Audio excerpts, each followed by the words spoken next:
Hello friends, स्वागत है आप सबका अपने यूट्यूब चैनल सीटेट मंत्रा पर।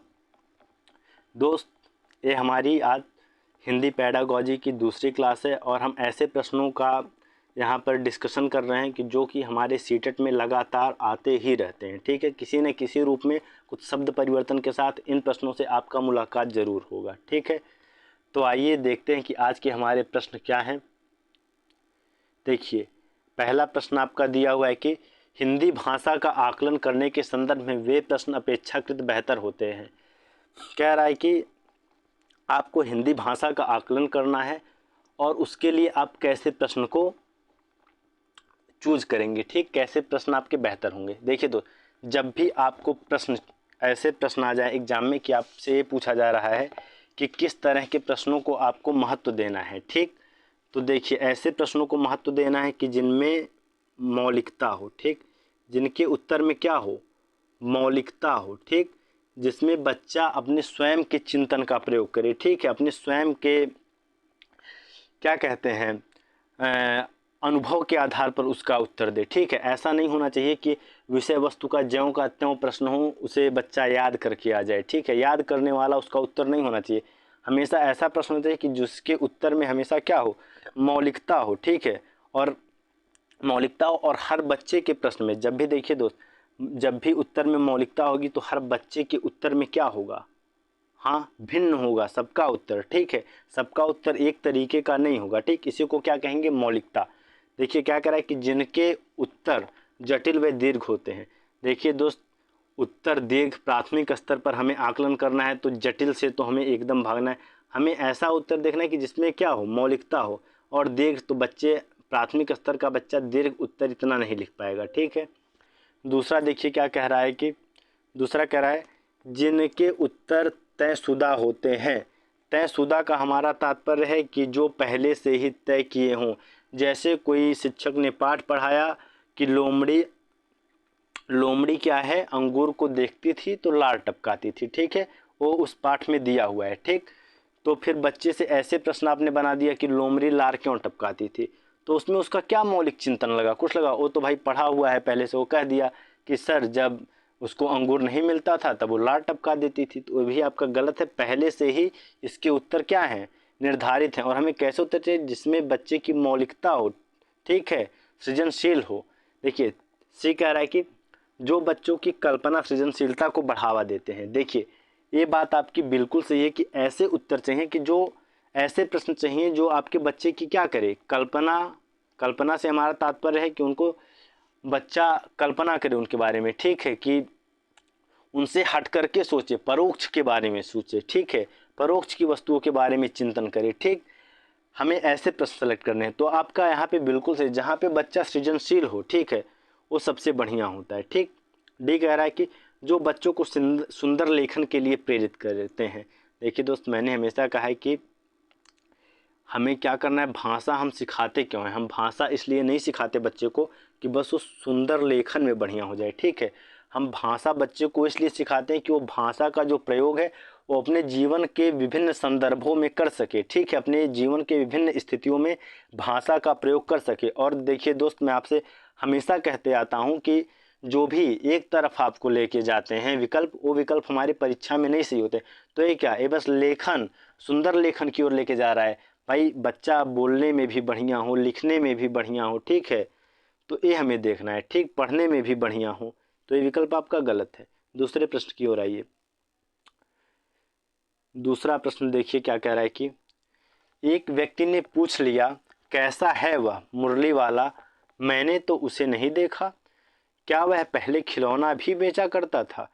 एक पाठ का यह अंश पढ़ने के दौरान के विशेष संदर्भ में सर्वाधिक महत्वपूर्ण है। देखिए पूछ रहा है कि ये जो अंश दिया हुआ है एक किसी मतलब पाठ का अंश है। ठीक, और इसके पढ़ने के दौरान बच्चे के लिए सर्वाधिक महत्वपूर्ण क्या होगा? ठीक है, पहला कह रहा है अनुतान, दूसरा कह रहा है लिखने, तीसरा कह रहा है उच्चारण, चौथा कह रहा है अवबोध। देखिए दोस्त, ये जो लिखने, ठीक है, पढ़ने के दौरान तो बच्चा लिखेगा नहीं। ठीक है, तो लिखने तो आपका सरासर गलत हो जाएगा। ठीक, उच्चारण हो सकता है। देखते हैं अवबोध। देखिए ये जो आपका अंश दिया हुआ है, देखिए किस तरह से लिखा हुआ है, कैसा है वह मुरली वाला, फिर यहाँ पे क्या लगा हुआ है, अल्प विराम लगा हुआ है, ठीक। फिर पूछ रहा है मैंने तो उसे नहीं देखा, फिर यहाँ पर संबोधन लगा दिया, फिर कह रहा है कि क्या वह पहले खिलौना भी बेचा करता था। यहाँ पे आपका क्या प्रश्नवाचक चिन्ह आ गया। इसका मतलब इस अंश को पढ़ते समय बच्चों में क्या होना चाहिए, जो उनका बोलने का तरीका है, ठीक। जैसे मुरली वाला के बाद आप उसको बताएंगे कि बेटा अल्प विराम लगा है तो यहाँ थोड़ा रुक जाना है, ठीक। फिर मैंने तो उसे नहीं देखा, यहाँ पे संबोधन है तो यहाँ पे तुम्हें आश्चर्य व्यक्त करना, अरे मैंने तो उसे नहीं देखा, क्या वह पहले खिलौना भी बेचा करता था, ठीक है। तो यहाँ पे क्या है, स्वरों में उतार चढ़ाव देखने को मिलेगा, ठीक है। और जो स्वरों में उतार चढ़ाव है उसे ही आप क्या कहते हैं, अनुतान। अनुतान का मतलब होता है दोस्त इंटोनेशन, ठीक। इस पंक्ति को पढ़ते समय सबसे आवश्यक क्या है, उनके जो बच्चे का स्वर है उसमें इंटोनेशन होना चाहिए, अनुतान होना चाहिए, ठीक है। कि जैसे वो कैसे पढ़ेगा, कैसा है वह मुरली वाला, ठीक। फिर वो थोड़ा रुका, फिर कह रहा है मैंने तो उसे नहीं देखा। देखिए दोस्तों, जो अंश है ना, ये कई व्यक्तियों की बातें हैं जो एक में मिला दिया गया है, तो उसमें वो कई व्यक्तियों की ही तरह उसका सवाल जवाब करेगा, ठीक है। तो यहाँ पे सबसे जरूरी आपका क्या है, अनुतान है। देखिए लिखना तो जरूरी होगा, उच्चारण यहाँ पे दोस्त सही है, उच्चारण विकल्प भी आपका उतना गलत नहीं है, लेकिन उच्चारण से भी यहाँ जरूरी क्या है, अनुतान। उच्चारण से हमारा तात्पर्य हो जाएगा कि बस कैसा है वह मुरली वाला, मैंने तो उसे नहीं देखा, क्या वह पहले खिलौना भी बेचा करता था। उच्चारण आपका ए हो गया। उच्चारण भी देखिए अशुद्ध नहीं है, लेकिन उच्चारण में तो बस वो सरासर बोल दिया जो जैसे लिखा है, लेकिन यहाँ पे क्या प्रयोग करना, अनुतान सही है, ठीक है। कि उसको उसी तरह से बोलना है, इसीलिए तो हमारे विराम चिन्हों का क्या है, सृजन हुआ है, इसीलिए तो वो बनाए गए हैं कि जिससे हमारे बोलने में अनुतान में क्या आए, स्पष्टता आए, ठीक है। तो यहाँ पे क्या सही होगा, अनुतान सही होगा, उच्चारण आपका गलत है। अवबोध, देखिए दोस्त, अवबोध से भी ज़्यादा जरूरी है कि अनुतान, इसलिए क्योंकि जब अनुतान बढ़िया होगा तभी अच्छा अवबोध हो पाएगा, ठीक है। अवबोध का मतलब होता है कि समझना, ठीक। और जब पढ़ने के दौरान, देखिए पढ़ने के दौरान इस वाक्य को सबसे ज़्यादा अनुतान जरूरी है, ठीक। उसके बाद से अगर दूसरा कंडीशन होगा कि पढ़ने के बाद क्या जरूरी है, तो वो आपका अवबोध जरूरी है, ठीक। तीसरे प्रश्न की ओर आते हैं। देखिए तीसरा प्रश्न आपका दिया हुआ है कि उच्च प्राथमिक स्तर पर बच्चों की सृजनात्मक अभिव्यक्ति की दृष्टि से कौन सा प्रश्न सर्वाधिक प्रभावी है। देखिए दोस्त, उच्च प्राथमिक स्तर से हमारा तात्पर्य है कि कक्षा 6 से 8, ठीक।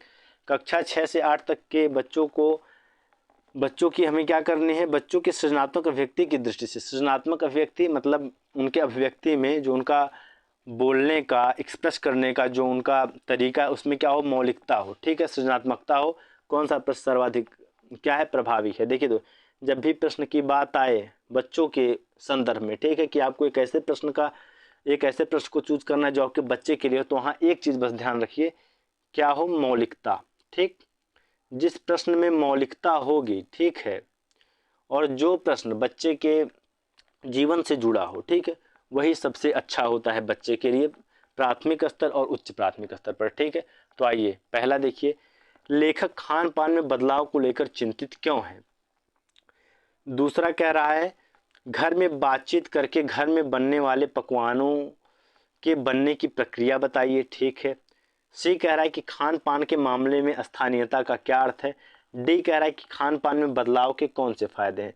देखिए विकल्प पढ़ने के बाद समझ में आ रहा है कि जो शिक्षक ने इस प्रश्न बनाने के पहले कोई ऐसा पाठ पढ़ाया हुआ है, ठीक है, कि जो खान पान से संबंधित है, ठीक है, जिसमें लेखक खान पान का चर्चा किया है। तो पहला विकल्प कह रहा है कि लेखक खान पान में बदलाव को लेकर चिंतित क्यों है। देखिए दोस्त, उस पाठ में दिया होगा कि चिंतित क्यों है लेखक, ठीक है। खान पान में बदलाव को लेकर इसलिए चिंतित होगा क्योंकि खान पान में शुद्धता नहीं होगी, ऐसा ही कोई बात रहा होगा उस पाठ में। तो ये आपका पहले से दिया हुआ, इसमें कोई मौलिकता नहीं है, बच्चा पहले से जान रहा है, पढ़ा है, इसके उत्तर में कोई मौलिकता नहीं होगी। दूसरा देखिए, घर में बातचीत करके घर में बनने वाले पकवानों के बनने की प्रक्रिया बताइए। देखिए ये बात आपकी बिल्कुल सही हो जाएगी। क्यों सही हो जाएगी, क्योंकि कक्षा में आपने उसे खान पान पकवान के बारे में पाठ पढ़ाया, उसके बाद से फिर पढ़ने के बाद से वो घर पे जाएगा, वो कक्षा में तो सीखा ही, प्लस वो जा रहा है घर पे, घर में भी अवलोकन कर रहा है, अपने रसोई घर में जाके किचन में अपने मम्मी को, दीदी को देख रहा है कि किस तरह से पकवान बनाया जा रहा है और उनके बारे में बातचीत कर रहा है, ठीक है। और उसके बाद से फिर स्कूल में आ रहा है, टीचर को बता रहा है, ठीक है। तो ये आपका बिल्कुल ही बढ़िया है। ठीक है, यहाँ पे बच्चा क्या है, सक्रिय है। ठीक, और बच्चा जहाँ सक्रिय हो वही हमारे लिए बढ़िया है। ठीक, सी सी कह रहा है कि खान पान के मामले में स्थानीयता का क्या अर्थ है। ये भी देखिए, जो आपका पाठ दिया होगा, जो शिक्षक ने पढ़ाया होगा, उसमें आपकी स्थानीयता का भी क्या है, समन्वय होगा। स्थानीयता के बारे में भी उस पाठ में दिया होगा, तो बच्चा बता देगा। ठीक है, कि स्थानीयता का क्या अर्थ है। ठीक, खान पान में बदलाव के कौन कौन से फायदे हैं, ये भी आपके पाठ में निहित होगा, दिया हुआ होगा। ठीक है, तो जो मौलिक उत्तर कहाँ था, वो था आपका विकल्प बी में, कि वो घर पे जाएगा, घर से भी जानकारी जुटाएगा, क्लास में सीखा है, फिर दोनों को जोड़ेगा, फिर प्रक्रिया बताएगा। वहाँ पे बच्चा सबसे अधिक क्या है, सक्रिय है। आइए चौथे प्रश्न की ओर चलिए। चौथा प्रश्न देखिए आपका क्या कह रहा है। भाषा सीखने और भाषा अर्जित करने में अंतर का मुख्य आधार है। देखिए, सबसे पहले तो समझिए कि सीखने और अर्जित ये दोनों क्या है। देखिए, सीखने का मतलब होता है कि अधिगम। ठीक, आपका क्या है, अधिगम। और अधिगम कैसा होता है, प्रयासपूर्ण होता है। ठीक है, प्रयासपूर्ण से हमारा तात्पर्य है कि जिसे प्रयास कर कर सीखा जाए। और जो अर्जन है, ये क्या होता है, ये आपका प्रयासपूर्ण नहीं होता है। ठीक, अधिगम क्या होता है, प्रयासपूर्ण होता है, और अर्जन प्रयासपूर्ण नहीं होता है। इसका तात्पर्य ये है कि अधिगम मतलब भाषा का जो सीखना होता है, जो अधिगम होता है, उसके लिए बच्चा स्वयं से, ठीक है, अपने चेतन मन से, ठीक, जानबूझ करके उसको सीखना चाहता है। लेकिन अर्जित करने की प्रक्रिया में उसको पता ही नहीं होता है कि उसने कब भाषा को सीख लिया। ये क्या होता है, अवचेतन होता है। ठीक, तो देखिए आपका दिया हुआ है कि भाषा का परिवेश, भाषा की प्रकृति, भाषा की जटिलता, भाषा का सौंदर्य। ठीक, देखिए दोस्त, जो भाषा सीखने और भाषा अर्जित करने में मुख्य अंतर होता है, वो हमारा किसका होता है, परिवेश का होता है। और परिवेश का अंतर क्यों होता है, इसको समझिए। परिवेश का अंतर इसलिए होता है क्योंकि भाषा अधिगम के लिए बच्चा किसी विशेष जगह पर जाएगा। ठीक है, वहाँ पे वो जाकर नियमों को सीखेगा। ठीक, वो विद्यालय में जा रहा है। जैसे अधिगम से आप समझिए कि आप जो अंग्रेजी भाषा सीखते हैं भारत में रहकर, वो अंग्रेजी भाषा का आप अर्जन नहीं करते हैं, आप अंग्रेजी भाषा का क्या कर रहे हैं, अधिगम कर रहे हैं। और अधिगम करने के लिए आप किसी विशेष जगह पर जाते ही जाते हैं, या स्कूल जाएंगे, या आप अपने घर में ही ऐसे परिवेश का निर्माण करेंगे, यूट्यूब से सीखेंगे। ठीक है, और अर्जन में क्या होता है, अर्जन में जो है भाषा घर पे बच्चा अपने अभिभावकों को देख करके, घर के लोगों को देख करके, अनुकरण के माध्यम से स्वाभाविक तरीके से सीख जाता है। ठीक है, आपका ये भी प्रश्न डायरेक्टली पूछा जाता है कि भाषा का अर्जन कैसी प्रक्रिया है। तो भाषा का अर्जन जो है दोस्त आपकी स्वाभाविक प्रक्रिया, और भाषा का सीखना अधिगम कैसी प्रक्रिया है, वो आपका प्रयासपूर्ण प्रक्रिया है। ठीक है, तो आपका जो परिवेश है वो सबसे महत्वपूर्ण होता है। ठीक, और महत्वपूर्ण क्यों होता है, मैंने भी एक्सप्लेन किया है कि भाई भाषा का अर्जन का भी एक परिवेश है। वो परिवेश क्या है कि आपका घर है, पड़ोस है, खेल है, मैदान है, बाजार है, मतलब चाहे जहाँ सीख लिए।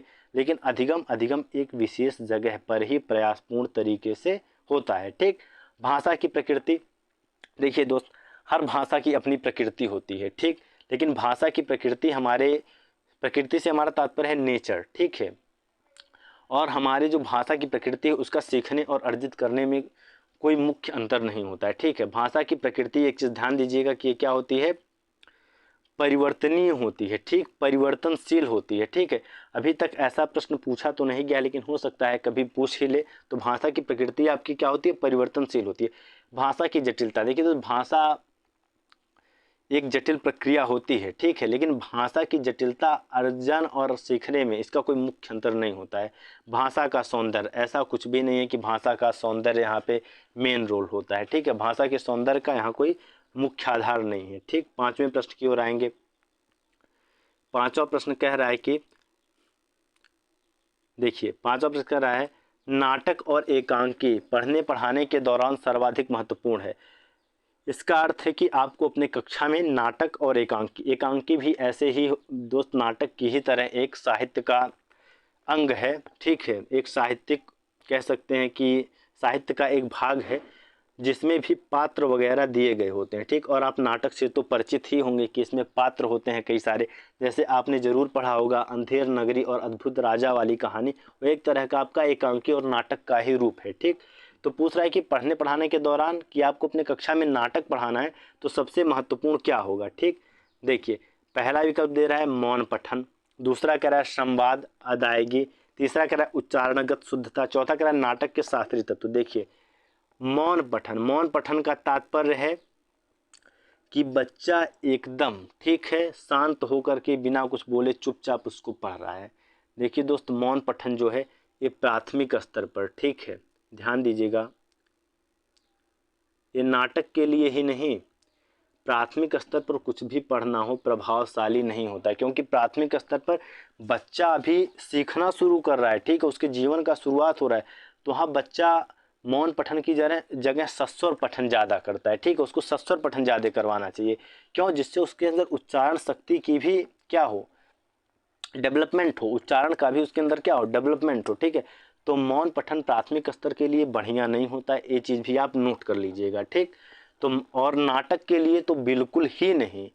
हो सकता है कोई चीज़ बच्चा कक्षा 5 में आ गया है तो घर पे जाके मौन पठन करता हो, ठीक है, लेकिन नाटक के लिए तो बिल्कुल ही गलत है। दूसरा कह रहा है कि संवाद अदायगी, संवाद अदायगी से हमारा तात्पर्य है दोस्त की रोल प्ले। रोल प्ले का मतलब है कि जैसे आपका नाटक है उसमें राजा है, मंत्री है, चोर है, सिपाही है, तो आप अपने कक्षा में किसी बच्चे को राजा बना देंगे, किसी बच्चे को सिपाही बना देंगे, किसी बच्चे को मंत्री बना देंगे, और उसमें जैसे जैसे जिसका जो जो कथन होगा नाटक में वो उस कथन का क्या करेंगे, अभिनय करेंगे, बोलेंगे कक्षा में, ठीक है, और एक दूसरे के साथ उस जो नाटक है नाटक का क्या करेंगे, रोल प्ले करेंगे। ठीक है, तो आपका संवाद अदायगी नाटक के लिए सबसे बढ़िया होता है। और आपसे सीधा प्रश्न पूछा जाता है कि नाटक अथवा एकांकी, ठीक है, शिक्षण के लिए सबसे उपयुक्त शिक्षण विधि कौन सी है, तो उस विधि को आप जान लीजिए दोस्त, वो विधि होती है आपकी नाटक मंचन। नाटक मंचन से भी आप समझ रहे होंगे कि नाटक करवाया जाता है, एक ऐसे मंच पे नाटक करवाया जाता है बच्चों से। ठीक है, और यहाँ संवाद अदायगी भी एक इसी का ही रूप है। ठीक, तो आपका बी विकल्प बिल्कुल सही है। तीसरा कह रहा है उच्चारणगत शुद्धता। देखिए दोस्त सबसे महत्वपूर्ण उच्चारणगत शुद्धता होती है। अभी प्राथमिक स्तर का हमारा बच्चा है, ठीक है, प्राथमिक स्तर के बच्चे में उच्चारणगत अशुद्धता स्वाभाविक है। ठीक है, क्योंकि जो बच्चे की मातृभाषा होती है, ठीक है, जो बच्चे की पहली भाषा होती है, वो जो विद्यालय का भाषा होता है, ठीक है, उसको सीखने में सहायता करती है। लेकिन कहीं कहीं आप देखेंगे कि बच्चा जो है, ठीक, सड़क को, ठीक है, सड़क को सड़त कह देगा, ठीक है, या एक तरह से देख सकते हैं कुछ कुछ शब्दों का वो उच्चारणगत शुद्धता मतलब उच्चारण शुद्ध रूप से नहीं कर पाएगा। ठीक है, जैसे उससे आप खड़क कहवाना चाहेंगे तो उसको खड़क कहने में क्या होगी, दिक्कत होगी। ठीक है, तो हमें इस चीज़ को क्या करना है, स्वीकार करना है, उसके अंदर उच्चारणगत शुद्धता प्राथमिक स्तर पर नहीं लानी है। ठीक, नाटक के शास्त्रीय तत्व, नाटक के शास्त्रीय तत्व से हमारा तात्पर्य है दोस्त कि जो नाटक की विधाएं हैं, विधाएं का हमारा तात्पर्य है कि जो नाटक के साहित्यिक दृष्टिकोण है जो नाटक में, जैसे नाटक भी दोस्त आप देखेंगे तो कई तरह का होता है। ठीक, तो जो नाटक के शास्त्रीय, उसमें जो नाटक के साहित्यिक विधाएं हैं उनके बारे में तो हमें प्राथमिक स्तर पर इतना डीप नहीं जाना होता। इतना डीप आपको कहाँ जाएंगे, आप जाएंगे अपने एमए वगैरह में इतना डीप पढ़ाया जाता है, मतलब मास्टर्स में पढ़ाया जाता है नाटक के शास्त्रीय तत्व। ठीक है, ये प्राथमिक स्तर, यहाँ तक कि हमारा 12th तक भी इतना इम्पोर्टेंट इतना आवश्यक नहीं होता है नाटक के शास्त्रीय तत्व। ठीक है, तो संवाद अदायगी, जब भी नाटक और एकांकी की बात आएगी तो बच्चा नाटक मंचन करेगा। ठीक है, और नाटक मंचन विधि आपकी नाटक और एकांकी पढ़ाने के लिए सबसे प्रभावी विधि मानी जाती है। तो आपका जो बी विकल्प है वो सही हो जाएगा। आइए छठवें प्रश्न की ओर चलते हैं। छठवां प्रश्न आपका क्या दिया है कि कक्षा 7 में हिंदी भाषा के आकलन की दृष्टि से सबसे कम प्रभावी है। देखिए कम प्रभावी पूछा है, सबसे कम प्रभावी मतलब भाषा का आकलन करना है तो सबसे कम प्रभावी क्या होगा। देखिए जब भी आकलन करना हो, ठीक, और सबसे कम प्रभावी इस तरह की बात है तो आपको दो चीज़ें देखनी है। ठीक है, सक्रियता, बच्चा सक्रिय कितना है, ठीक है, मौलिकता, मौलिकता कहाँ, बच्चे के विचार में, बच्चे के उत्तर में। ठीक है, ये दो चीज़ आप ध्यान में रखेंगे तो आपका उत्तर गलत नहीं होगा। देखिए सबसे कम प्रभावी क्या है, पहला कह रहा है बातचीत, दूसरा कह रहा है श्रुतलेख, तीसरा कह रहा है प्रश्न निर्माण, चौथा कह रहा है अवलोकन। देखिए तो बातचीत बिल्कुल सही कि बच्चे आपस में इंटरेक्शन करेंगे, एक दूसरे से बातचीत करेंगे, यहाँ पे बच्चे सक्रिय होंगे। श्रुतलेख देखिए, श्रुतलेख में क्या है कि शिक्षक बोल रहा है, बच्चा उसको लिखते हुए चला जा रहा है, ठीक है। तो श्रुतलेख में बच्चा उतना सक्रिय नहीं होगा। फिर भी तीसरा और चौथा देखते हैं, प्रश्न निर्माण। देखिए शिक्षक क्या है, किसी पाठ को पढ़ा दिया, उसके बाद से वो कह रहा है कि अपने आप से तुम लोग प्रश्न बनाओ इस पाठ पर, ठीक है। तो बच्चे आसानी से प्रश्न बनाएंगे और सक्रिय रूप से उसमें भागीदारी लेंगे, ठीक।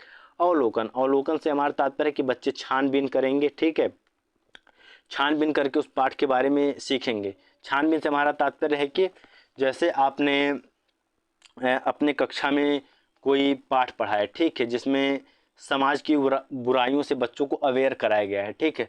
तो आप बच्चों से कह देंगे कि कल जाना देख के आना, क्या नथुराम जैसा कोई तुम्हारे आसपास है जो हमेशा गरीबों की सहायता करता हो। तो बच्चा बाहर जाएगा, छानबीन करेगा, अवलोकन करेगा और ऐसे व्यक्ति को पहचानेगा कि जो नथुराम जैसा हो, ठीक है, जो सबकी सहायता करता हो।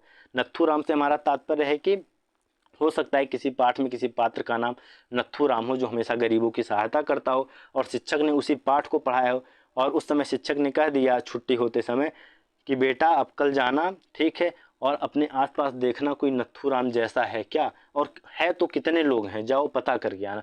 तो बच्चे जाएंगे वहाँ बाहर, अवलोकन करेंगे, सीखेंगे, ठीक है। तो यहाँ बच्चे क्या होंगे, सक्रिय होंगे। तो आपका जो श्रुत लेख है आपका क्या हो जाएगा, गलत हो जाएगा। आइए 7वें प्रश्न की ओर चलेंगे। 7वां प्रश्न कह रहा है कि भाषा सीखने सिखाने की प्रक्रिया को रोचक और स्व उद्देश्य से पूर्ण बनाने में सर्वाधिक प्रभावी है। मतलब जो भाषा सीखने और सिखाने की प्रक्रिया है, ठीक है, इसके लिए आपका सबसे जो प्रभावी तरीका है वो क्या होगा, ठीक है, रोचक बनाना है हमको। और रोचक देखिए दोस्त, कोई भी चीज़ रोचक कब होती है, ठीक, जब वो हमें क्या करे, आकर्षित करे, ठीक है, आकर्षित करे, ठीक, और क्या हो, हमारे लिए नई हो, न्यू हो, ठीक, तभी वो हमारे लिए क्या लगती है, रोचक लगती है, ठीक। और हमारे मतलब क्या कहते हैं, हमारे यूज की हो, ठीक है, यूजफुल हो, ठीक। तो रोचक बनाना है तो देखिए कि आकर्षित करेगी वो बच्चों को, वो बच्चों के लिए कुछ नया होगा और बच्चों के उपयोग का होगा, ठीक है। तो आइए देखते हैं, कहानी कविता की पंक्तियाँ देखकर लिखना, टीवी धारावाहिकों के नाम लिखना, कक्षा के प्रिंट समृद्ध परिवेश का उपयोग, पाठ्य पुस्तक के अभ्यास। देखिए प्रक्रिया को रोचक और सुउद्देश्यपूर्ण बनाना है, ठीक। उसके लिए देखिए पहला कह रहा है कि कहानी कविता की पंक्तियां देखकर लिखना। देखकर लिखने में देखिए बच्चा सक्रिय उतना नहीं होगा, वो देख रहा है लिख रहा है, ठीक है, हमें बच्चे की सक्रियता भी देखना है, ठीक। तो वहाँ वो इतना सक्रिय नहीं है, ठीक है, वो देखेगा पंक्तियों को और लिख देगा। और इसमें रोचकता क्या है, ये तो ये बचपन से करते आ रहा है भाई, जब तक कोई चीज़ नया नहीं होगा तब तक रोचकता नहीं आएगी, ठीक है। बच्चा जब से पेन पकड़ना सीखता है तब से वो यही कर रहा है कि देख रहा है लिख रहा है, ठीक। टीवी धारावाहिक, टीवी धारावाहिकों के नाम लिखना। देखिए जैसे टीवी पे धारावाहिक आते हैं, जैसे शक्तिमान हो गया, हातिम ताई हो गया, ये सब जो धारावाहिक आते हैं इनके नाम लिखना। यहाँ पे भी बच्चा सक्रिय नहीं होगा और ये भी उसके लिए कुछ नया नहीं है, ठीक। तीसरा देखिए कक्षा के प्रिंट समृद्ध परिवेश का उपयोग। ये बात देखिए बिल्कुल सही है, कक्षा के प्रिंट समृद्ध कक्षा के प्रिंट समृद्ध परिवेश का उपयोग का तात्पर्य है कि हमें अपनी कक्षाओं को ऐसे तब्दील कर देना, ऐसे बदल देना कि जिसमें आप कई सारे चार्ट लगा दें विभिन्न तरीके के, ठीक है, आप दीवालों पर क्या कहते हैं गिनती लिखा दें, पहाड़ा लिखा दें, ठीक है, जैसे कैसे कबूतर होता है तो कै वर्ण के सामने कबूतर की आकृति बनवा दे पेंटर बुलवा के। तो ऐसे परिवेश का जब हम निर्माण करेंगे तो वो नया भी होगा बच्चे के लिए और रोचक भी होगा, ठीक है। बच्चा उसमें क्या करेगा, खुशी से सीखेगा, क्योंकि उसको तुरंत, छोटे बच्चों के लिए कबूतर कहते ही कबूतर की आकृति दिख जाना बहुत बड़ी बात होती है, ठीक है, उसको उसमें क्या आएगा, बहुत आनंद आएगा, ठीक। और ये कह रहा है पाठ्य पुस्तक के अभ्यास। देखिए पाठ्य पुस्तक के अभ्यास तो करना ही करना है, लेकिन इसमें रोचकता कुछ नहीं है, ठीक। और एक चीज़ ध्यान दीजिएगा कि कक्षा के प्रिंट समृद्ध परिवेश के उपयोग से एक बात और आपकी संबंधित है, बाला, ठीक, BALA, ठीक, BALA, building as learning material, ठीक है। मतलब इसमें क्या होता है कि जो विद्यालय का पूरा परिवेश है, ठीक, उसको लर्निंग मटेरियल, मतलब लर्निंग मटेरियल से हमारा तात्पर्य है कि जो हमारा जैसे TLM होता है, शिक्षण अधिगम सामग्री, उसके रूप में परिवर्तित कर देना, ठीक है। पूरे परिवेश को ऐसा बना देना कि जिसमें बच्चा देख कर करके सीखे, ठीक है। वहाँ पे सीढ़ियों पे भी आपका शब्द लिखा होगा, दीवारों पर, छतों पर, हर जगह, मतलब पूरी बिल्डिंग ही बच्चा जहाँ कुछ भी देखा होगा उसको कुछ सीखने वाला ही मिलेगा, ठीक है। तो बाला होता है बिल्डिंग एज लर्निंग मटेरियल, ठीक है। इसका फुल फॉर्म भी डायरेक्टली पूछ लेता है, और ये आपका अंग्रेजी के शिक्षण में पूछेगा, हिंदी में नहीं पूछेगा, लेकिन अंग्रेजी वाले जो होंगे वो ध्यान दीजिए। आइए 8वें प्रश्न की ओर कहते हैं। 8वां प्रश्न देखिए, कह रहा है कि उन विज्ञापनों को इकट्ठा कीजिए जो हाल ही के ठंडे पेय पदार्थों से जुड़े हैं, उनमें स्वास्थ्य और सफाई पर दिए गए ब्यौरों को छांटकर देखें कि हकीकत क्या है। यह प्रश्न पूछ रहा है कि यह प्रश्न कैसा है, एक पूरा आपका प्रश्न है, ठीक। ऑप्शन दिया है, बच्चों को ठंडे पेय पीने की प्रेरणा देता है, बाहर की दुनिया को अत्यधिक महत्व देता है, बाहर की दुनिया और कक्षा को जोड़ता है, बच्चों के लिए बहुत जटिल है। देखिए, ये कोई प्रश्न पूछा हुआ है तो स्वाभाविक है प्रश्न पूछने से पहले कुछ ठंडे पेय पदार्थ के बारे में किसी विषय में किसी पाठ में चर्चा आया होगा, ठीक है। तो उसके बाद ही शिक्षक इस प्रश्न को पूछा होगा, ठीक। तो यहाँ पे क्या कह रहा है कि उन विज्ञापनों को इकट्ठा कीजिए, मतलब बच्चे से कह रहा है कि ऐसे विज्ञापनों को इकट्ठा कीजिए। विज्ञापन से हमारा तात्पर्य है कि जो भी टीवी में बच्चा देखता है ठंडे पेय पदार्थों के बारे में, जैसे आपका कोल्ड ड्रिंक वगैरह हो गया, सॉफ्ट ड्रिंक हो गया, ठीक है, आपके और भी ठंडे जो भी पेय पदार्थ हैं जैसे जूस वगैरह जो आते हैं रेडीमेड, उन सब के बारे में जो विज्ञापन आते हैं उनको बच्चा देखे और इकट्ठा करे। न्यूज़पेपर में भी ऐसे विज्ञापन आते हैं, उनको भी देखे और इकट्ठा करे, ठीक है। और उन ब्यौरों को इकट्ठा करे और छांट कर देखे कि हकीकत क्या है, मतलब कि जो उसके स्कूल में पढ़ाया गया, ठीक, और जो बच्चे ने अभी टीवी में और अखबार के विज्ञापनों देखा उसमें हकीकत कितना है। कि हो सकता है भाई कि उसके पाठ में पढ़ाया गया हो कि हमें इन पेय पदार्थों से दूर रहना चाहिए, हमारे स्वास्थ्य के लिए हानिकारक होते हैं। स्वाभाविक है कि प्राथमिक स्तर पर यही पढ़ाया हो गया होगा, ठीक है। तो उसमें और टीवी में कितना हकीकत है, ठीक। तो ये पहला विकल्प कह रहा है कि बच्चों को ठंडे पेय पीने की प्रेरणा देता है। देखिए, ठंडे पेय पीने की प्रेरणा नहीं देता है दोस्त, क्योंकि आपके विषय वस्तु में ये ठंडे पेय पदार्थ से संबंधित जो पाठ है इसीलिए शामिल ही किया गया होगा कि जिससे इन ठंडे पेय पदार्थ जो कि जहर हैं, ठीक है, इसको इसीलिए शामिल किया होगा कि इनके बारे में बच्चे क्या हो पाए, अवेयर हो पाए, ठीक। तो प्रेरणा नहीं देता है, ठीक है, इस तरह की विषय वस्तु, ठीक है, जो बच्चों के लिए नुकसानदायक हो, वो प्रेरणा कैसे हो सकती है। देखिए दोस्त, ध्यान दीजिए कि कुछ चीज़ें ऐसी होती हैं जिनको आपको अपने जीवन से संदर्भित करके देखना है, कुछ विकल्पों को, ठीक है।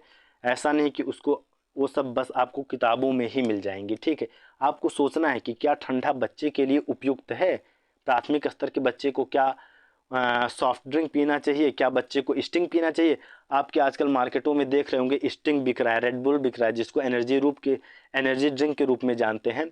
ये देखिए स्वास्थ्य के लिए कितना हानिकारक होता है, उसमें कैफीन कंटेन करता है वो, ठीक है। और कैफीन क्या है आपका, एक हानिकारक पदार्थ है, और बच्चे और प्रेग्नेंट महिला के लिए तो ये बिल्कुल ही हानिकारक होता है। तो ऐसी चीज़ों को पीने के लिए प्रेरणा क्यों देगा भाई। दूसरा देखिए, बाहर की दुनिया को अत्यधिक महत्व देता है।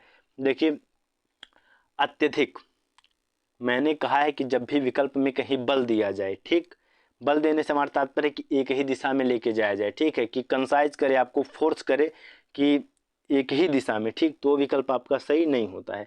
तीसरा कह रहा है कि बाहर की दुनिया और कक्षा को जोड़ता है। बिल्कुल ये बात सही है कि जो बाहर की दुनिया है, ठीक, कि जो बाहर चल रहा है और जो उसको कक्षा में सिखाया गया, ये दोनों को क्या कर रहा है, ये जोड़ दे रहा है, ठीक है। क्योंकि बच्चा बाहर विज्ञापनों में देखा कि माउंटेन ड्यू का विज्ञापन करते समय सलमान खान पीने के बाद से बुलेट उड़ा देते हैं, ठीक। और जो वास्तविकता है, ठीक है, बुलेट उड़ाना छोड़ दो, लगातार पी लो डेली, ठीक है, 3 महीने, तो पता नहीं किडनी रहेगी या नहीं रहेगी। वास्तविकता तो ये है, ठीक। तो वास्तविकता क्या है और टीवी में क्या जा रहा है, विज्ञापन में दिखाया जा रहा है, ये दोनों को क्या कर रहा है, जोड़ दे रहा है, जिससे बच्चे का क्या होगा, संप्रत्यात्मक जो कॉन्सेप्चुअल डेवलपमेंट है वो आपका बढ़िया हो जाएगा, ठीक है। तो ये विकल्प आपका बिल्कुल सही है। चौथा कह रहा है कि डी, बच्चों के लिए बहुत जटिल है। ऐसा नहीं दोस्त, बच्चे को पढ़ाएगा और बच्चा टीवी देखता ही, अखबार उसके घर पे आता ही है, वो जाएगा विज्ञापनों को इकट्ठा करेगा, हो सकता है अपने माता पिता से भी सहयोग ले ले थोड़ा बहुत, और दोनों को क्या करेगा, दोनों का तुलनात्मक अध्ययन करेगा और सही तथ्य को सीख पाएगा, ठीक। तो ये आपका गलत है। इसका क्या है, बाहर की दुनिया और कक्षा को जोड़ देगा, ठीक। 8 का आपका सी सही है। 9वां देखिए, 9वां कह रहा है कि व्याकरण शिक्षण की वह पद्धति अपेक्षाकृत अधिक उचित है, जिसमें पूछ रहा है कि आपका व्याकरण पढ़ाना है, ठीक है, तो उसमें जो सबसे अच्छी पद्धति होगी, मतलब जो सबसे अच्छा पद्धति से हमारा तात्पर्य है, देखिए पद्धति से हमारा तात्पर्य होता है कि तरीका, ठीक, सबसे उपयुक्त तरीका कौन सा होगा, ठीक है, ये आपका पूछ रहा है, ठीक। तो देखिए, पहला है कि बच्चे नियमों को कंठस्थ कर लेते हैं। गलत, कंठस्थ शब्द ही गलत है, रट्टाफिकेशन नहीं चलेगा। नियमों को समझना है, ठीक, क्या करना है, समझना है। और कैसे समझना है, संदर्भ में समझना है। देखिए, सीटेट सीधा प्रश्न पूछ लेता है कि व्याकरण को आप कैसे पढ़ाएंगे, तो आप व्याकरण को संदर्भ में पढ़ाएंगे। संदर्भ से तात्पर्य है कि उसके जीवन से संदर्भित कर देंगे, ठीक है। और क्या करेंगे, उसको पहले वाक्य वगैरह दे देंगे, उसको बहुत सी चीज़ें सिखा देंगे, फिर उसको बताएंगे कि ए होता है, ए होता है, ठीक। उसको पहले ही नियम नहीं बता देंगे, ठीक, उसको संदर्भ में सिखाएंगे, ठीक है। तो आपका संदर्भ में हमेशा व्याकरण क्या है, सीखा जाएगा, ठीक। तो कंठस्थ नहीं करना है, व्याकरण को हमेशा क्या करना है, समझना है, नियमों को समझना है, ठीक। बच्चे उदाहरणों से नियमों की ओर जाते हैं, बिल्कुल सही बात है दोस्त।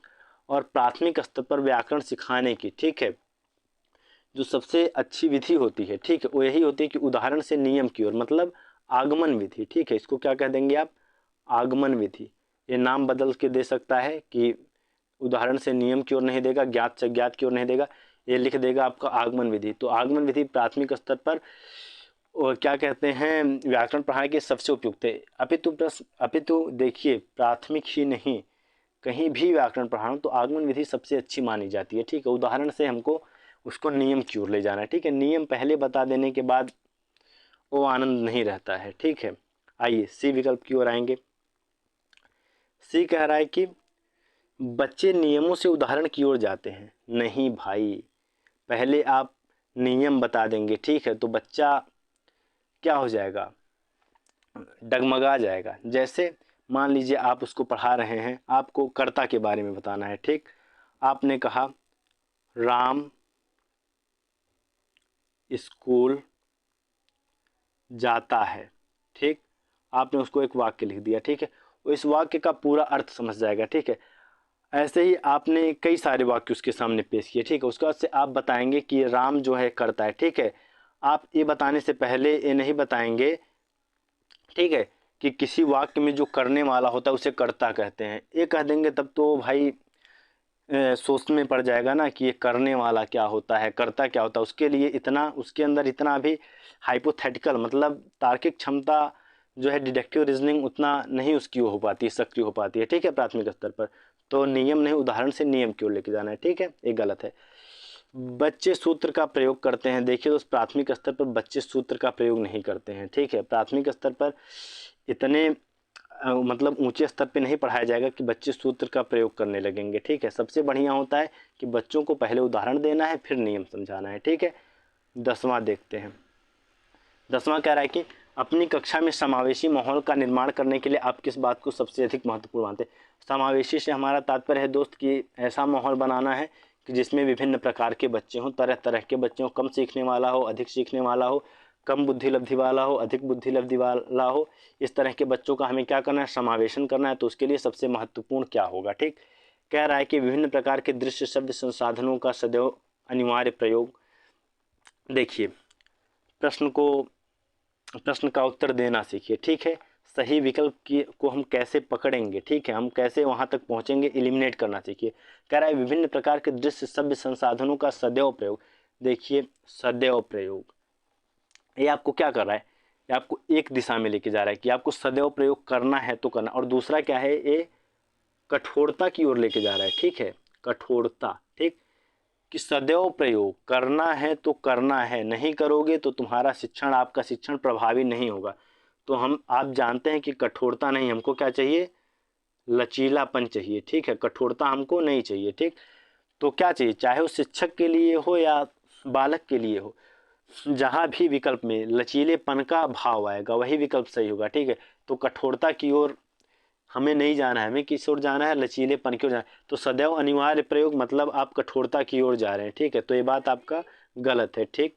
दूसरा कह रहा है कि स्वयं के बोलने की गति को बहुत धीमा रखता है, बहुत धीमा रखना। देखिए, अगर आप स्वयं के बोलने की गति, एक शिक्षक के रूप में आप मान लीजिए शिक्षण कार्य कर रहे हैं कक्षा में, और आप अपने बोलने की गति धीमी रख रहे हैं, तो सारे बच्चे नहीं सुन पाएंगे, ठीक है।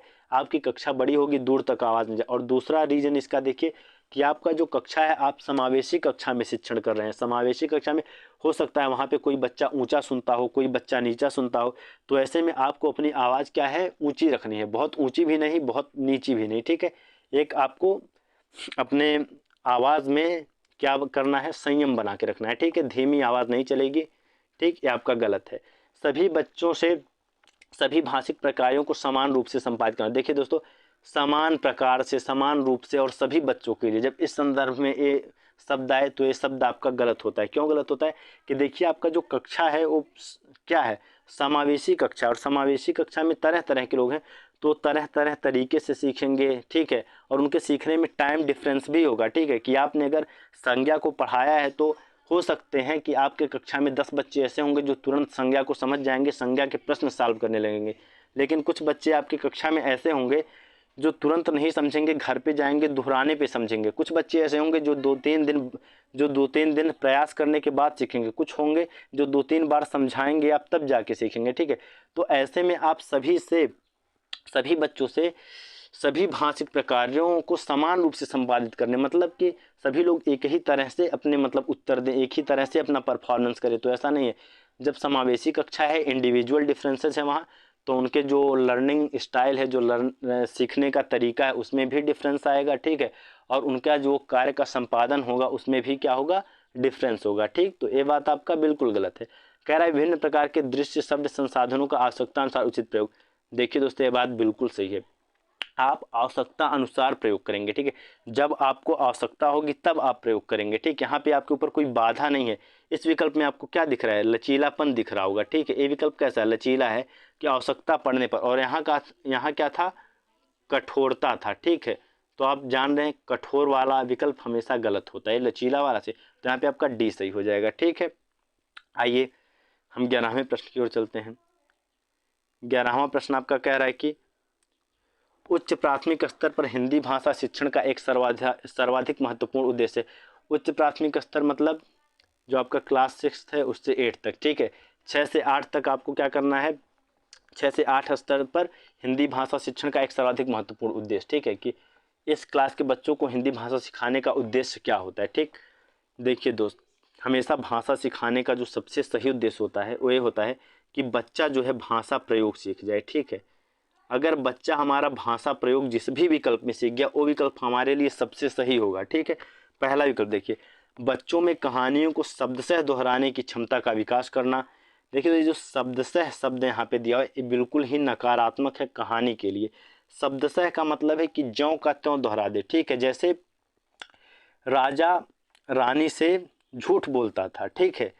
ये बात अगर कहानी में लिखी हुई है तो इसको बच्चे को शब्दशः ही क्या करना है, विकास कर लेना है। कि अब ऐसा नहीं है कि उन शब्दों में कोई परिवर्तन लाएगा, ठीक है। तो ये बात आपका बिल्कुल गलत है, ठीक। शब्दशः नहीं लाना है, ठीक। शब्दों उसके भावों को ग्रहण करना है, फिर अपने शब्दों में उसकी अभिव्यक्ति करनी है समझ करके, ठीक है। ऐसा नहीं कि शब्दशः दोहरा देना है, ठीक है। वो भावों को ग्रहण कर लिया फिर वो अपने हिसाब से, ठीक है, उस कहानी को अपने तरीके से, कहानी का जो अर्थ होगा वही होगा लेकिन वो उसके अनुसार होगा, ठीक है। कहानी का भाव सेम होगा लेकिन शब्दों का परिवर्तन होगा, हमको ये देखना है, ठीक। तो शब्दशः वैसे का वैसा नहीं दोहराना है।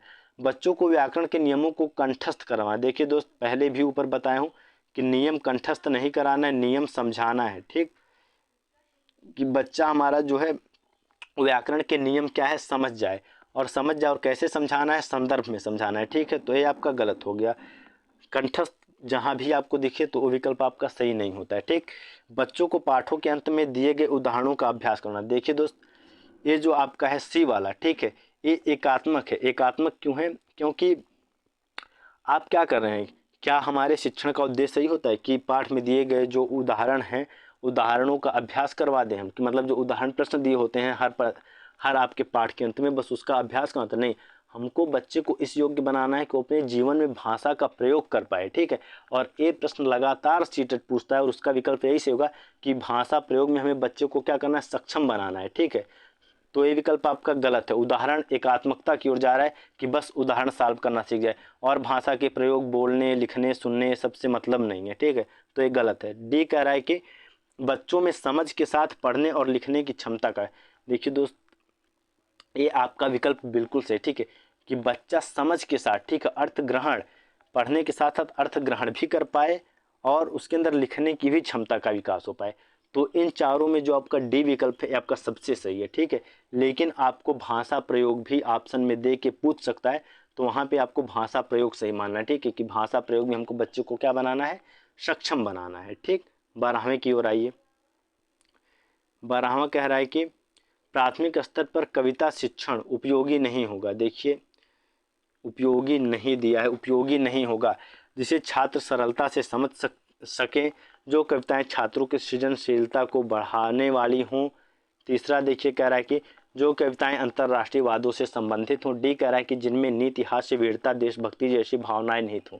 आइए प्रश्न ऑप्शन देखिए कि जिसे छात्र सरलता से समझ सके, ठीक है। ये बात आपकी बिल्कुल सही है, ठीक, कि ऐसी कविताएं ही नहीं अपितु कोई भी विषय वस्तु हो, ऐसे विषय वस्तुओं का हमें संकलन करना है। ऐसी विषय वस्तुएं उपयोगी होती हैं जो छात्र को सरलता से समझ में आ जाए, ठीक है। कठिन कविताएं होंगी, ठीक है, तो छात्र कैसे समझ पाएगा, उसको आसान शब्दों वाली आसान कविताएं चाहिए, ठीक। ये विकल्प आपका बिल्कुल सही है। दूसरा कह रहा है जो कविताएं छात्रों की सृजनशीलता को बढ़ाने वाली हों, ठीक है। जो कविताएं छात्रों की सृजनशीलता मतलब सृजनात्मक शक्ति का विकास करें, ठीक है, मौलिक चिंतन का विकास करें, कल्पना शक्ति का विकास करें, तो ये आपका बिल्कुल सही है, ठीक। जहाँ सृजनशीलता का बालक के पोषण हो वो विकल्प हमेशा आपका बढ़िया माना जाता है। सी देखिए, सी कह रहा है जो कविताएं अंतर्राष्ट्रीय वादों से संबंधित हो। देखिए ऐसा नहीं है, बच्चे के अंदर भी प्राथमिक अंतर पर अंतर्राष्ट्रीय का प्रत्यय ही विकसित नहीं हुआ है, ठीक है, ऐसा कॉन्सेप्ट ही नहीं विकसित हो पाता है, तो अंतर्राष्ट्रीय वादों से संबंधित कविताएं क्या ही पढ़ पाएगा, ठीक। ऐसी कविताओं का संकलन हमें नहीं करना है। चौथा कह रहा है जिसमें नीति, हास्य, वीरता, देशभक्ति जैसी भावनाएं निहित हो, ठीक। ये बात आपकी बिल्कुल सही है। देखिए आप जानते होंगे कि कविता का एक अभिन्न अंग है जिसे हम किस नाम से जानते हैं, रस, ठीक, रस के नाम से जानते हैं। और कोई भी कविता, ठीक है, कोई भी कविता आप नहीं बता पाएंगे कि जिसमें रस ना हो, ठीक है। हर कविते में किसी ना किसी रस की प्रधानता होती है। तो यही कह रहा है कि इसमें नीति, मतलब नीति से हमारा तात्पर्य है अच्छे गुणों से, ठीक है, नीतिवादिक हो, हास्य, हंसने वाली हो, वीरता हो और देशभक्ति जैसी भावनाएं नहीं। तो बिल्कुल हमारी कविता कैसी होनी चाहिए, भावपूर्ण होनी चाहिए। उसमें ऐसी भावनाओं को निहित करना है जिनसे हमारे क्या है, बालकों का क्या हो, भावनात्मक विकास बढ़िया से हो, ठीक है। कविताएं हमारे बालकों की क्या करती हैं, भावनात्मक डेवलपमेंट जो आपका है, जो भावनात्मक विकास है उसमें सहायता करती हैं। ये भी प्रश्न आपसे पूछा जा सकता है कि कविताएं किस विकास को ज़्यादा प्रभावित करती है, तो कविताएं हमारे बालकों के भावनात्मक विकास को अधिक प्रभावित करती हैं, ठीक है। तो आपका जो चौथा विकल्प है वो सही है। देखिए 13वां प्रश्न आपका दिया हुआ है कि स्वतंत्र पद कह रहा है कि स्वतंत्रता के पद परिचय के बारे में क्या उपयुक्त नहीं है। देखिए दोस्त, मैंने 3 प्रश्न व्याकरण के लिए लिए हैं, क्योंकि आपका जो 15 नंबर का आपका सेक्शन आता है गद्य और पद्य वाला, ठीक है, 15 नंबर तो शिक्षण होता है, 15 नंबर आपके गद्य और पद्य से आता है। और गद्य और पद्य में आपके देखेंगे कि व्याकरण से ही प्रश्न होते हैं। कुछ प्रश्न तो गद्य और पद्य से होते हैं जो आपकी तर्क शक्ति पर होते हैं, और कुछ प्रश्न आपके व्याकरण से होते हैं, ठीक है। तो इसलिए मैं व्याकरण के भी 2-2, 3-3 प्रश्न ऐसे अपने एक प्रैक्टिस सेट में ले रहा हूँ कि जिससे हमारे जो व्याकरण संबंधी जो भी हमारे अंदर त्रुटियाँ हों वो दूर हो जाएं, ठीक है। देखिए ये भी जो आपका प्रश्न दिया हुआ है ये भी सीटेट का पूछा हुआ प्रश्न है, ये मैंने कहीं बाहर से नहीं लिया है, ठीक। तो देखिए दिया है कि स्वतंत्रता के पद परिचय के बारे में क्या उपयोग है, मतलब जो स्वतंत्रता शब्द है इसके परिचय के बारे में क्या उपयोग। देखिए दोस्त, मैं अभी क्या बोला हूँ कि स्वतंत्रता शब्द, और प्रश्न में क्या लिखा हुआ है, पद। तो पद और शब्द ये तो 2 चीजें हो गई, मैं शब्द बोल रहा हूं और ये पद लिखा है। देखिए शब्द जो है आपका, ठीक, और पद, ये दोनों में पर्याप्त अंतर होता है, ठीक। शब्द क्या है, जैसे आपका ये क्या लिखा हुआ है, स्वतंत्रता, क्या लिखा हुआ है, स्वतंत्रता, ये क्या है आपका शब्द है, लेकिन यहाँ तो पद कह रहा है। अब पद कैसे है ये समझिए, भारत को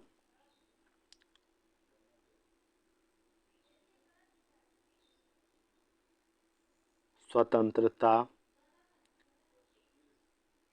प्राप्त हो चुकी है। ठीक, भारत को स्वतंत्रता प्राप्त हो चुकी है और यहाँ पे स्वतंत्रता शब्द अकेले है। ठीक, देखिए जब भी कोई शब्द अकेला हो, ठीक, मतलब उसका वाक्य प्रयोग ना हुआ हो, ठीक, तो उस शब्द शब्द होता है। ठीक, लेकिन जब उसी शब्द को किसी वाक्य में प्रयोग करते हैं तो शब्द न रहकर क्या हो जाता है, पद हो जाता है। ठीक, अब यहाँ पर पद क्यों लिखा हुआ है, क्योंकि ये जो आपके गद्य था, गद्य दिया हुआ था, उस गद्य के किसी एक वाक्य का शब्द है। ठीक है, इसलिए यहाँ पे क्या है, पद शब्द का प्रयोग किया है।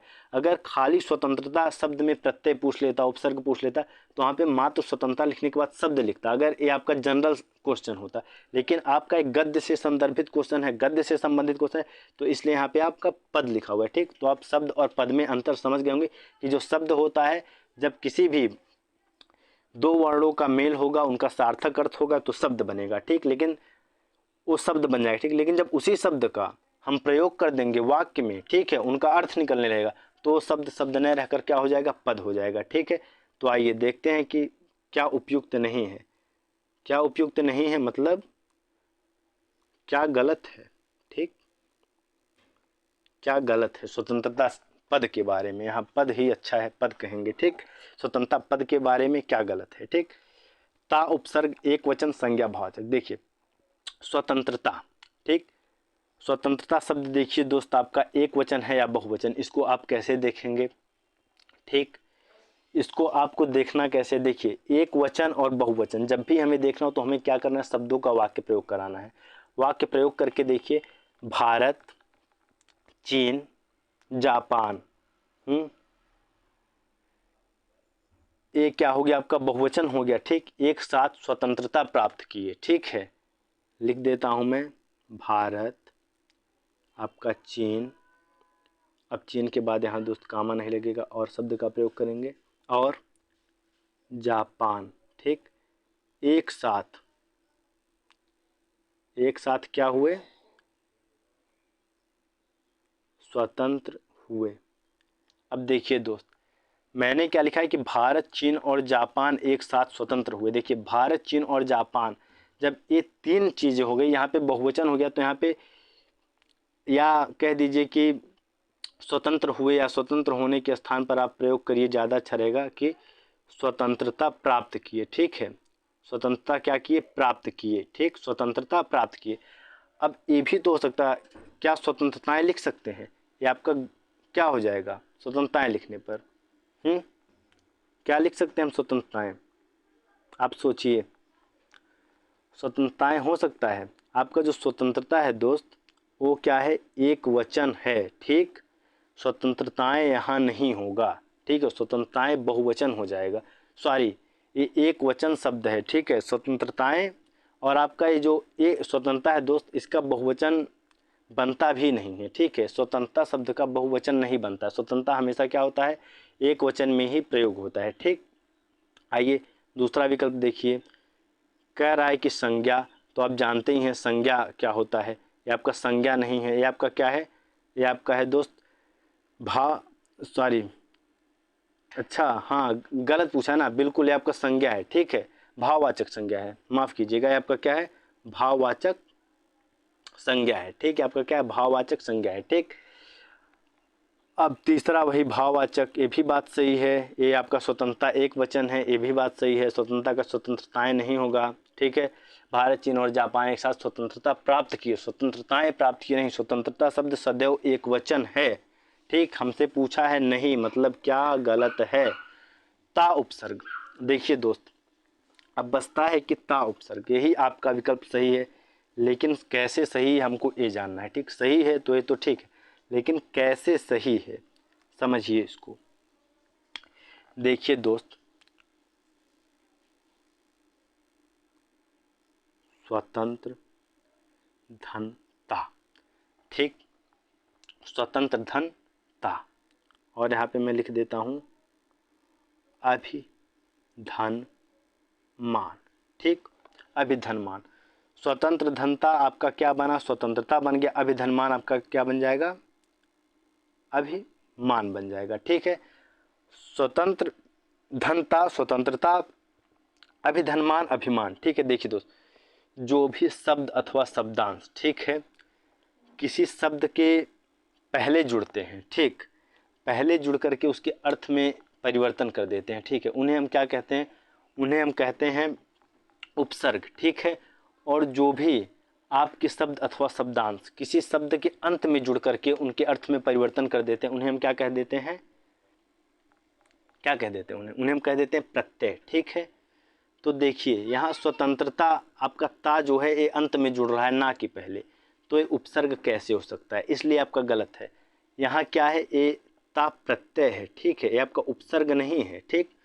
उपसर्ग क्या है, ये अभी उपसर्ग है यहाँ पे, ठीक है, उपसर्ग पहले लगता है, ठीक, और प्रत्यय हमेशा क्या होता है, लास्ट में लगता है, ठीक है, अंत में प्रत्यय का प्रयोग होता है। तो ये आपका यहाँ पे जो है 13वें का आपका पहला गलत हो जाएगा। आप प्रत्यय और उपसर्ग में अंतर समझ पाएंगे कि उपसर्ग जो है वो पहले जुड़ेगा शब्द के, और जो प्रत्यय है वो कहाँ जुड़ेगा, अंत में जुड़ेगा, और दोनों रूप परिवर्तन कर देते हैं, शब्द का अर्थ में कुछ परिवर्तन कर देते हैं, ठीक है, ये होता है। 14वें प्रश्न की ओर आते हैं।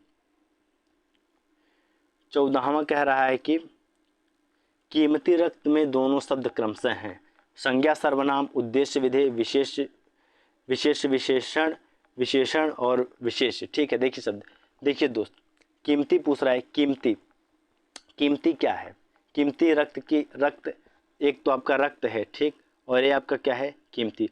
रक्त को अकेले लिखिए, ठीक, रक्त शब्द को अकेले लिखिए, तो ये शब्द यहाँ पे क्या है, संज्ञा, क्या है ये शब्द आपका, संज्ञा, रक्त शब्द क्या है, संज्ञा। लेकिन और एक कीमती क्या कर रहा है, रक्त की क्या बता रहा है कि रक्त जो है वो कीमती होता है, कीमती रक्त, तो क्या है ये विशेषण है, ये विशेषता बता रहा है, ठीक। तो यहाँ पे कीमती आपका विशेषण है, और जो विशेषण की विशेषता बताता है उसे क्या कहते हैं हम, उसे कहते हैं हम विशेष, ठीक है। तो आपका यहाँ पे जो देखिए चौथा विकल्प है इसी जगह, देखिए संज्ञा कीमती नहीं है, रक्त शब्द संज्ञा है, लेकिन अकेले प्रयुक्त होने पर रक्त संज्ञा होगा, ठीक है। यहाँ इस जो दोनों शब्द साथ में हैं उनमें रक्त संज्ञा नहीं है, क्योंकि जब भी किसी संज्ञा अथवा सर्वनाम का, ठीक है, कोई शब्द विशेषता बताता है तो विशेषण हो जाता है, और वो जो जिस शब्द का क्या है विशेषता बताएगा वो शब्द जो है वो विशेष कहा जाता है, ठीक है। तो यहाँ पे विशेषण और विशेष है, संज्ञा और सर्वनाम है, सर्वनाम तो दूर दूर, उद्देश्य और विधेय, ये बात आपकी वाक्य के लिए होती है, ये आप वाक्य में पढ़ेंगे, जब मैं आपको वाक्य के बारे में कोई प्रश्न लूंगा तब बताऊंगा, ठीक है। उद्देश्य और विधेय वाक्य में होते हैं। विशेष, विशेष और विशेषण, देखिए उल्टा कर दिया, ठीक, इसका विशेषण और विशेष, ठीक है। पहले क्या आता है आपका, पहले आपका आता है विशेषण, फिर आपका क्या आता है विशेष, ठीक है। 15वें प्रश्न की ओर आइए। 15वां प्रश्न देखिए क्या कह रहा है, तृण शब्द है, ठीक, पूछ रहा है कि तृण शब्द कैसा है, कह रहा है कि तद्भव, तत्सम, विदेशी, देशज। देखिए दोस्त, तद्भव शब्द हमारे कौन होते हैं, जो संस्कृत भाषा के होते हैं और रूप परिवर्तन के, थोड़े से रूप परिवर्तन के साथ हिंदी में प्रयोग होते हैं। और तत्सम कौन होते हैं, तत्सम होते हैं आपके क्या, संस्कृत भाषा के शब्द, और तद्भव आ जाते हैं आपके, होते तो ये संस्कृत के ही हैं, ठीक है, लेकिन रूप परिवर्तन के नाते हिंदी में आने के नाते इनको हिंदी का मान लिया जाता है, ठीक है, रूप परिवर्तन के नाते हिंदी में आ जाते हैं, ठीक। विदेशी शब्द जो विदेश से आए हैं, ठीक है, और विदेश से कैसे आए हैं, जैसे आपकी चीनी, चीनी का प्रयोग हम हिंदी में करते हैं, लेकिन ये कहाँ से आई है, चाइना से आई है। देशज शब्द, देशज शब्द जिनकी उत्पत्ति का कोई स्रोत नहीं होता है, मतलब हमारे देश में ही उत्पत्ति इनकी हुई होती है, ऐसे नॉर्मल बोलचाल की भाषा में लोग इनका प्रयोग करते करते स्तर बढ़ता है, मतलब पहले बोली में आते हैं, ठीक है, पहले बोली के माध्यम से छोटे गांव के लोग, छोटे समुदाय के लोग प्रयोग किए, ठीक, फिर धीरे धीरे प्रयोग होते होते स्तर बढ़ते बढ़ते ये भाषा तक पहुंच जाते हैं। और आप जानते होंगे दोस्त कि भाषा का 3 स्तर होता है, ठीक है, देखिए बोली, ठीक, बोली के बाद आपकी आती है उपभाषा, ठीक है, उपभाषा के बाद से आपकी आती है भाषा, ठीक है। प्रश्न पूछ लिया जाता है कि बोली और भाषा के बीच की कड़ी कौन है, तो आपकी उपभाषा होती है, ठीक है। और उपभाषा को दूसरे नाम से भी जानते हैं जिसे परिनिष्ठित भाषा कहते हैं, ठीक है। आइए अपने प्रश्न पे आते हैं। तो देशज शब्द इनकी उत्पत्ति तो ऐसे बोली में हो गई, ठीक है, बोली के बाद उपभाषा में आ गए, उपभाषा के बाद भाषा में आ गए, तो इनका प्रयोग होने लगा। तो ऐसे शब्द जैसे आपका लोटा हो गया, ठीक है, तो ये आपके देशज शब्द हो जाते हैं। तो पूछा है तृण शब्द क्या है, देखिए दोस्त आपको ट्रिक दे रहा हूँ, ठीक, आपको ट्रिक दे रहा हूँ, इस ट्रिक को कहीं लिख लीजिएगा। ज़िंदगी में जब भी इस तरह के प्रश्न आएंगे, ठीक है, तो ये प्रश्न आपका गलत नहीं होगा। गलत नहीं होगा से क्या तात्पर्य है कि ये जो प्रश्न है आपका इस तरह का, जिसमें ऋ वर्ण आ जाएगा और पूछ लेगा कि क्या है, तद्भव है या तत्सम है, ठीक, तो वहाँ पे आपको गलती नहीं होगी। देखिए, जो आपके ऋ युक्त शब्द होते हैं, ठीक, ऋ युक्त शब्द ये हमेशा क्या होते हैं आपके, ऋ युक्त शब्द हमेशा क्या होते हैं आपके, तद्भव होते हैं। तद्भव मतलब इनका जो प्रयोग है वो किस में होता है, हिंदी में होता है, ठीक, तद्भव होते हैं, ठीक। और इनको तत्सम बनाने के लिए क्या करेंगे, ऋ शब्द है जो वो बदल कर क्या हो जाता है, न हो जाता है, ठीक, तो क्या बन जाता है, तत्सम बन जाता है, ठीक है। क्या बन जाएगा आपका, माफ़ कीजिएगा, तो आपका तत्सम बन जाएगा, ठीक।